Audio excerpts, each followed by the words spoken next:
नमस्कार दोस्तों, शुभ संध्या। आज मैं बात कर रहा हूं एक ऐसी शख्सियत के बारे में जिन्होंने ना सिर्फ बड़हिया लखीसराय जिला बल्कि पूरे बिहार का नाम उन्होंने पूरे देश भर में ऊंचा किया है। जी हां, मैं बात कर रहा हूं बड़हिया निवासी राधेश्याम खेमका जी के बारे में, जिन्हें इस 73वें गणतंत्र दिवस के अवसर पर भारत सरकार द्वारा मरणोपरांत पद्म विभूषण सम्मान, जो कि भारत देश का दूसरा सर्वोच्च नागरिक सम्मान है। जी हां, भारत रत्न के बाद दूसरा सर्वोच्च नागरिक सम्मान पद्म विभूषण है, जिसे बड़हिया निवासी राधेश्याम खेमका जी को सम्मानित किया जाना है, जिसकी घोषणा भारत सरकार द्वारा की गई है।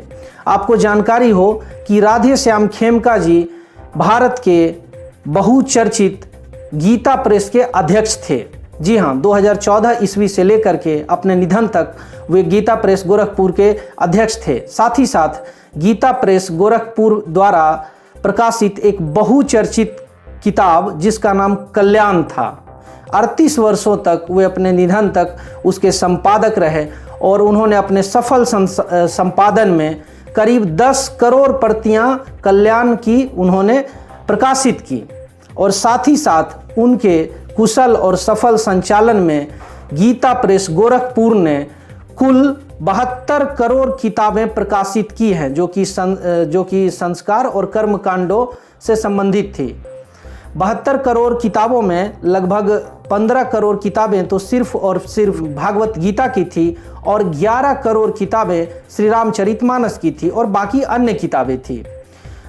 उनका परिचय इतना ही नहीं होगा, बल्कि यह मैं सबसे पहले बता देना चाहूँगा कि बड़हिया में वार्ड संख्या 15, जिसे गोपाल मंदिर के पास जो स्थान अवस्थित है, गोपाल मंदिर के सामने जो मकान है, उसी मकान में 1935 ईस्वी में 12 दिसंबर को राधेश्याम खेमका जी का जन्म हुआ था। राधेश्याम खेमका जी के पिताजी का नाम श्री सीताराम खेमका जी था तथा उनके दादाजी का नाम श्री मनसुखराम खेमका जी था। आज हम लोगों की उनके सुपुत्र राजा राम और कृष्ण कुमार खेमका जी से भी बात हुई, जो कि वाराणसी में रहते हैं।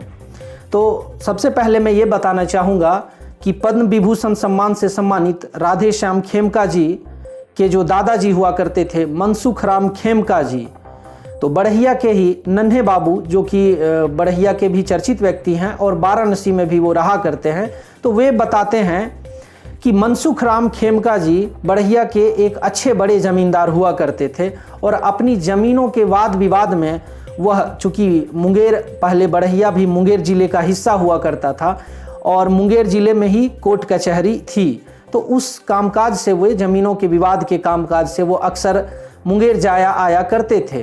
तो कई वर्षों तक लगातार जाते आते रहने के क्रम में मुंगेर में भी उन्होंने अपना आवास बनाया और राधेश्याम खेमका जी के जन्म के लगभग 30 वर्षों के बाद वे मुंगेर में जाकर के आज़ाद चौक के पास रहने लगे और फिर उनका लगभग 3 वर्षों तक वहाँ रहना हुआ। उसके बाद राधेश्याम खेमका जी कलकत्ता गए, वहाँ पे उन्होंने अपना कुछ कामकाज किया और फिर वहाँ के बाद उनकी शादी हुई गीता प्रेस गोरखपुर के जो संचालक थे हनुमान प्रसाद जी, उनकी सुपुत्री से उनकी शादी हुई और वे चले गए बनारस और बनारस में जाकर के तब से वे रहने लगे। और उसके बाद उन्होंने गीता प्रेस का संचालन करने लगे, उनके मार्गदर्शन में गीता प्रेस का संचालन होने लगा और संचालन होते होते फिर उन्होंने आगे कल्याण पत्रिका का जिम्मा संभाला। और मित्रों, बताया जाता है, जैसा कि एक मीडिया चैनल ने 2018 में उनका एक इंटरव्यू किया था, मैं कोशिश करूंगा कि वो इंटरव्यू का कुछ हिस्सा आपको इस स्क्रीन पे मैं दिखा सकूं। सबसे पहले तो 2018 में जब वह इंटरव्यू उनसे लिया जा रहा था, तो उन्होंने इंटरव्यू लेने से मना कर दिया था, यह कहते हुए कि जो भी लोग गीता प्रेस से जुड़े हुए हैं वह सत्कर्मों में विश्वास रखते हैं, ना कि अपने प्रचार में। लेकिन काफ़ी आग्रह करने के बाद उन्होंने यह इंटरव्यू देने के लिए वो तैयार हुए। तो मित्रों, आपको मैं वो इंटरव्यू का कुछ हिस्सा आपके सामने रखता हूँ। मेरा नाम राधेश्याम खेमका, मैं अभी वर्तमान समय में कल्याण के संपादन का कार्य मेरे जिम्मे है और गीता प्रेस के कार्यों में मैं संलग्न हूँ।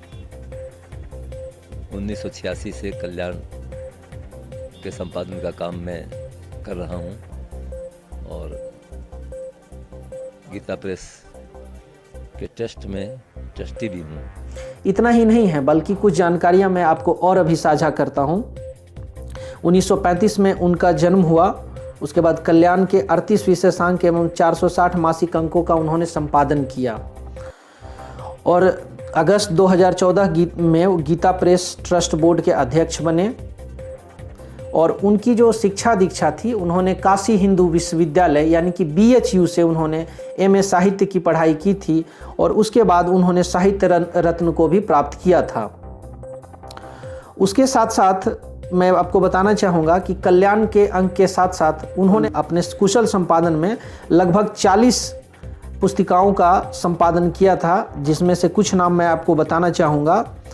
उसमें से हैं श्री वामन पुराण, चरित्र निर्माण, श्री मत्स्य पुराण, शक्ति उपासना, पुराण कथांक, देवता अंक, योग सेवा अंक, धर्मशास्त्र, वेद कथांक, सेवा अंक, श्री राधा माधव बोध कथा, श्री गणेश पुराण, नीतिसार, भगवत प्रेम, व्रतोत्सव, संस्कार, अवतार कथांक। तो मित्रों, इसी तरह से लगभग 40 किताबें हैं जो कि उनके मार्गदर्शन में जिनका प्रकाशन हुआ है।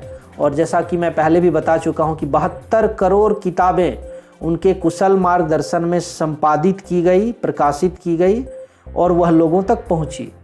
और लगभग 10 करोड़ प्रतियां तो सिर्फ इन्होंने अपने कल्याण पुस्तक का इन्होंने प्रकाशन किया है। दोस्तों, 3 अप्रैल 2021 को श्री राधे श्याम खेमका जी का निधन बनारस में स्थित उनके आवास पर हो गया।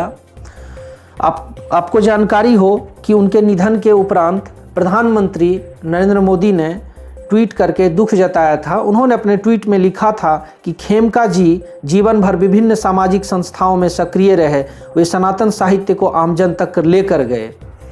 साथ ही देश के गृह मंत्री अमित शाह ने भी ट्वीट करते हुए लिखा था कि राधे श्याम खेमका के निधन से अत्यंत दुखी हूँ। खेमका जी ने जीवन भर सनातन संस्कृति के संवाहक बनकर भारत की प्राचीन परंपरा को दुनिया भर में पहुंचाने का काम किया। राधे श्याम खेमका जी बढ़िया स्थित मां जगदम्बा मंदिर में चांदी के गेट निर्माण हेतु भी 2005 ईस्वी में उन्होंने लगभग 11 किलो चांदी अपनी ओर से स्वप्रेम भेंट किया था। साथ ही बताया जाता है कि वो बिल्कुल ही सात्विक प्रवृत्ति के थे। उन्होंने आजीवन पत्तल में भोजन किया और साथ ही कुल्हड़ में पानी पिया। साथ ही साथ वो असूलों के इतने पक्के थे कि उन्होंने पूरे जीवन भर चमड़े का जूता तक नहीं पहना, वो कपड़े के जूते पहना करते थे। करपात्री जी महाराज के वो कृपा पात्र थे। साथ ही साथ चाहे वो शंकराचार्य जी हों, चाहे वो देश के बड़े बड़े संत हों, सभी का सानिध्य और प्रेम उन्हें प्राप्त था। उनके निधन के उपरांत शंकराचार्य जी हों, चाहे वो देश के प्रधानमंत्री हों, गृह मंत्री हों, चाहे वो निश्चलानंद जी हों, चाहे वह कोई भी बड़े साधु संत हो, हजारों की संख्या में साधु संतों ने उनके निधन पर दुख व्यक्त किया था। और सच में वह एक महान व्यक्तित्व थे, महान एक कृतित्व थे। ऐसे महान संत को मेरा बार बार प्रणाम रहेगा। और बढ़िया की धरती सच में एक बहुत ही विशिष्ट धरती है, जिन्होंने ऐसे सपूतों को जन्म दिया है जिन्हें देश ही नहीं बल्कि दुनिया सलाम करती है। तो हमें इंतज़ार रहेगा कि राष्ट्रपति द्वारा उन्हें जल्द ही उनके पुत्र को यह सम्मान दिया जाएगा और हम पद्म विभूषण सम्मान पाकर उनके साथ साथ बढ़िया भी, लखीसराय भी, बिहार भी बिल्कुल अभिभूत हो उठेगा। और मैं प्रयास करूंगा कि उनके परिवार के बीच जा कर के मैं बढ़िया, लखीसराय और बिहार के इस पद्म विभूषण सम्मान को आप सबों के बीच दिखा सकूं और रख सकूं। और ऐसे महान संत को मेरा प्रणाम है। धन्यवाद मित्रों, आज के लिए इतना ही, फिर हम मिलेंगे।